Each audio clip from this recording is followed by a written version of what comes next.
Good morning students. आज मैं बताऊंगा आपको proof of Faraday law. Faraday law का न्यूमेंस लॉ हम पहले ही पढ़ चुके हैं। फर्स्ट लॉ कि जो ईएमएफ इंड्यूस्ड होता है इलेक्ट्रोमैग्नेटिक कंडक्टर में, वो rate of change of flux के नेगेटिव साइन के साथ इक्वल होता है। तो अब उसकी प्रूविंग देख लेते हैं। यहाँ एक कंस्ट्रक्शन देख लेते हैं। मान लेते हैं कि ये एक हमने कंडक्टर ले लिया यू शेप का, और इस पर एक कंडक्टर जेके हमने लगा दिया। जेके की लेंथ एल मान लेते हैं। अब इसको मैग्नेटिक फील्ड में हम रख देते हैं और इसको हम बाहर की ओर खींचते हैं, यानी वेलोसिटी इस पर लगाते हैं बाहर की ओर। तो फ्लेमिंग लेफ्ट हैंड रूल से होता क्या है, इस पर एक अपोजिट डायरेक्शन में फोर्स लगता है। ये फोर्स, इसमें अगर करंट आई पास हो रहा है और जेके की लेंथ यानी इस वायर की लेंथ एल है, मैग्नेटिक फील्ड बी है, तो इस फोर्स की वैल्यू होती है, क्योंकि ये अपोजिट डायरेक्शन, इस फोर्स की वैल्यू होती है आई बी एल। तो अब ये force Fleming left hand rule से अगर अपोजिट डायरेक्शन में लग रहा है तो हमें बाहर की ओर एक्सटेंड करने पर एक फोर्स लगाना पड़ेगा इसी के इक्वल, जो कि इससे बाहर की ओर ड्रैग करेगा, यानी इसको हटाएगा, फिर उसके बाद वायर बाहर की तरफ खींचेगा। वो फोर्स हमने मान लिया है एफ एक्सटर्नल, जो कि एफ के नेगेटिव साइन के साथ बराबर हो गया, यानी माइनस आई बी एल हो गया। अब जब हम इसको मान लीजिए कि डेल्टा टी सेकेंड में डेल्टा एक्स डिस्टेंस थोड़ा सा ड्रैग करते हैं, तो पहले एरिया आपका ये बना था जिसमें मैग्नेटिक फ्लक्स बाउंड था। अब खींचने पर एरिया ये पूरा बन जाता है, यानी एरिया बढ़ रहा है, तो ईएमएफ इंड्यूस्ड हो जाता है। तो अब वर्क डन क्या होगा, इसको खींचने पर देख लेते हैं। जो फोर्स आया है उसमें हम डेल्टा एक्स डिस्टेंस इसको ड्रॉ कर रहे हैं, खींच रहे हैं, तो ये आपका वर्क डन हो जाता है। अब एफ की वैल्यू हमने यहाँ से रख दी, और डेल्टा एक्स क्या होता है, displacement. Delta x upon delta t is equal to velocity, that means delta x is equal to v into delta t. हमने वैल्यू पुट कर दी, आई और डेल्टा टी इकट्ठा ले लिया, क्योंकि आई इंटू डेल्टा टी आपका चार्ज के इक्वल हो जाता है। ठीक, तो यहाँ B V L into Q आ गया, ये वर्क डन आया। जो ईएमएफ इंड्यूस्ड होता है वो पर यूनिट चार्ज पर जो वर्क किया जाता है खींचने में, उस वर्क डन के बराबर होता है, यानी E M F E is equal to W upon Q per unit charge के लिए। यहाँ से हमने वैल्यू निकाल ली ई एम एफ की, तो माइनस बी वी एल आ गया। ओके, ऑल्सो अगर हम खींच रहे हैं तो पहले एरिया ये था, अब एरिया ये था, तो फ्लक्स में चेंज हो रहा है। तो हम पहले भी पढ़ चुके हैं, जो चेंज होगा फ्लक्स में वो बी ए के बराबर, यानी बी, अब एरिया क्या हो जाता है, इस वायर की लेंथ इनटू ये जो चेंज कर रहा है, एरिया जो बढ़ रहा है, यानी एरिया डिक्रीज कितना कर रहा है, तो पूरे एरिया में से इस एरिया को हमें हटाना पड़ेगा, तो इतना एरिया आएगा। ये एरिया क्या होगा, रेक्टेंगुलर है, लेंथ एल है, और ब्रेथ आपकी एक्स हो गई, तो एल इंटू डेल्टा एक्स। ठीक है, एल इंटू डेल्टा एक्स, ये चेंज ऑफ फ्लक्स आ गया। Rate of change of flux निकालने, क्योंकि यही फैराडे लॉ में हमें निकालना है, तो डेल्टा टी से डिवाइड कर देते हैं। डेल्टा एक्स डेल्टा टी से डिवाइड होगा तो वेलोसिटी हो जाती है, बी वी एल आ गया, यानी rate of change of flux क्या आया, बी वी एल, ये क्वेश्चन सेकेंड।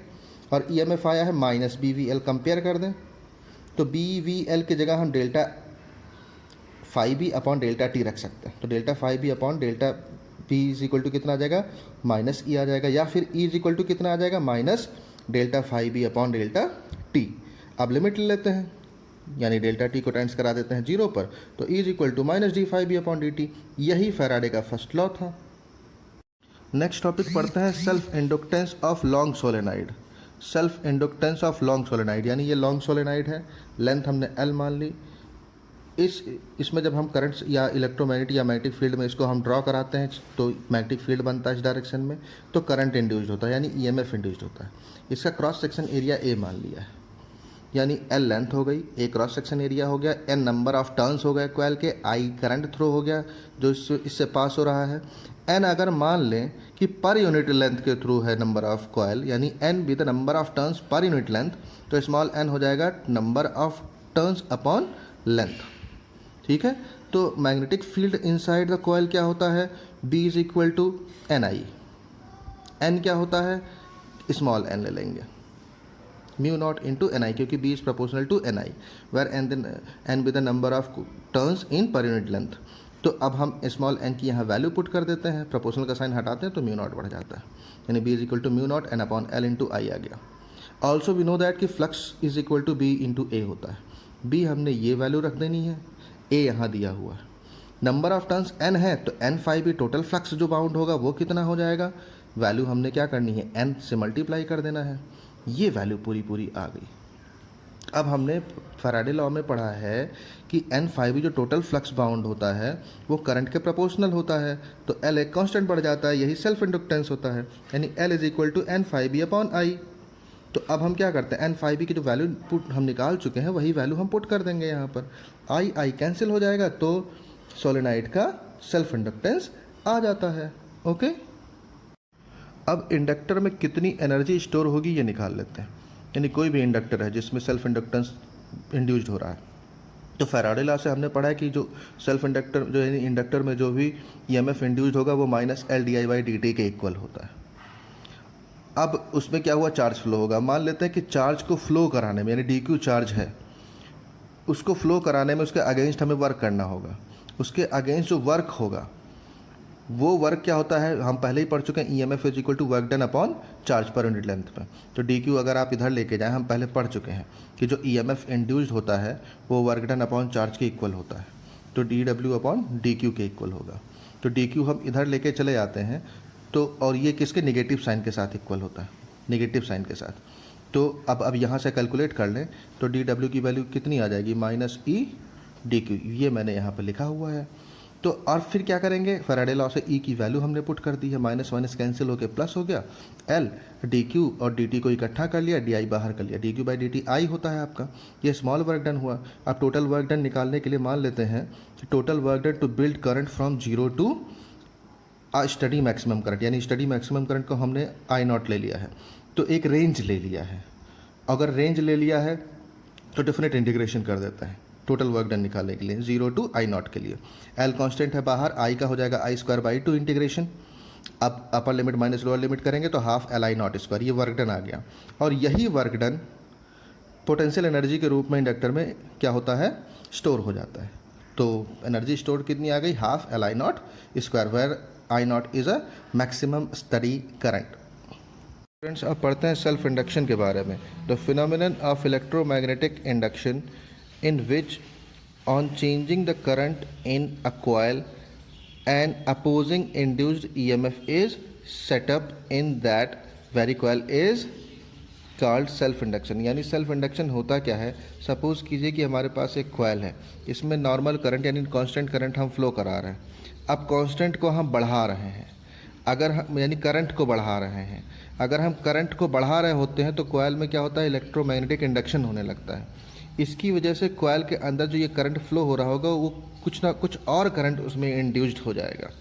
ठीक है, वो जो करंट इंड्यूस्ड हो जाता है वो उसी को सेल्फ इंडक्शन कहते हैं। या फिर जो करंट कांस्टेंट करंट जो फ्लो हो रहा था उससे हम करंट को लो करते हैं, तो इलेक्ट्रोमैग्नेटिक इंडक्शन की वजह से इसमें कुछ और करंट इंड्यूस्ड हो जाता है अपोजिट डायरेक्शन में, इसको इंड्यूस्ड करंट कहते हैं। ओके, अब कॉफिशिएंट क्या होता है सेल्फ इंडक्शन का ये देख लेते हैं। Let a coil of n turns carrying, मान लीजिए कि ये कॉइल है जिसमें n टर्न्स हैं, n टर्न्स हैं। हर एक कॉइल से, हर एक टर्न से जो फ्लक्स बाउंड है वो phi है। अब नंबर ऑफ टर्न्स अगर n है तो टोटल फ्लक्स कितना बाउंड होगा, n∅b। अब जितना जैसे जैसे फ्लक्स इंक्रीज़ करेगा उसी तरह से करंट इंड्यूस्ड होगा, इंक्रीज़ करेगा। अगर फ्लक्स डाउन होगा यानी कम होगा, डिक्रीज़ करेगा तो करंट डिक्रीज़ करेगा।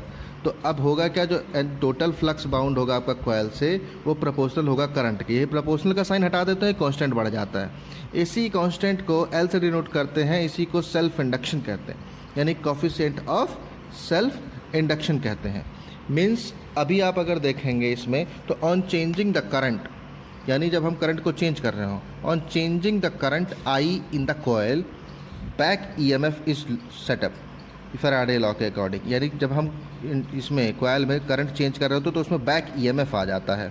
अब फैराडे लॉ से जो EMF हमने पढ़ा है वो होता है n∆phi अपॉन ∆t। ये नेगेटिव है क्योंकि बैक EMF आपका होता है। यहाँ से हमने डेल्टा बाहर कर लिया, n∅b आ गया, n∅b की वैल्यू यहाँ L बाहर हो जाएगा, ∆I अपॉन ∆t आ गया, rate of change of current आ गया। ये वैल्यू आपकी I है, तो यहाँ से हम L निकाल सकते हैं सेल्फ इंडक्शन।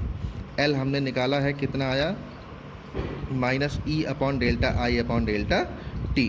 मीन्स जो आपका EMF आया है, यानी जो सेल्फ इंडक्शन आया है, कोफिशिएंट ऑफ सेल्फ इंडक्शन, वो इंड्यूस जो EMF है उसके इक्वल होता है नेगेटिव साइन के साथ, जब when the rate of current in the coil is unity, यानी जो rate of flow of current है वो उसमें क्या हो, यूनिटी हो।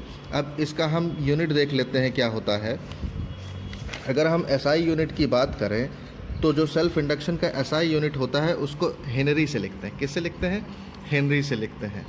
ये फार्मूला अभी हमने पढ़ा हुआ है। एल आपने हेनरी से लिखा, ई वोल्ट में होता है, डेल्टा आई अपॉन डेल्टा टी हो गया एम्पियर पर सेकेंड। इसको वेबर में भी पढ़ते हैं, यानी वेबर पर एम्पियर सेकेंड।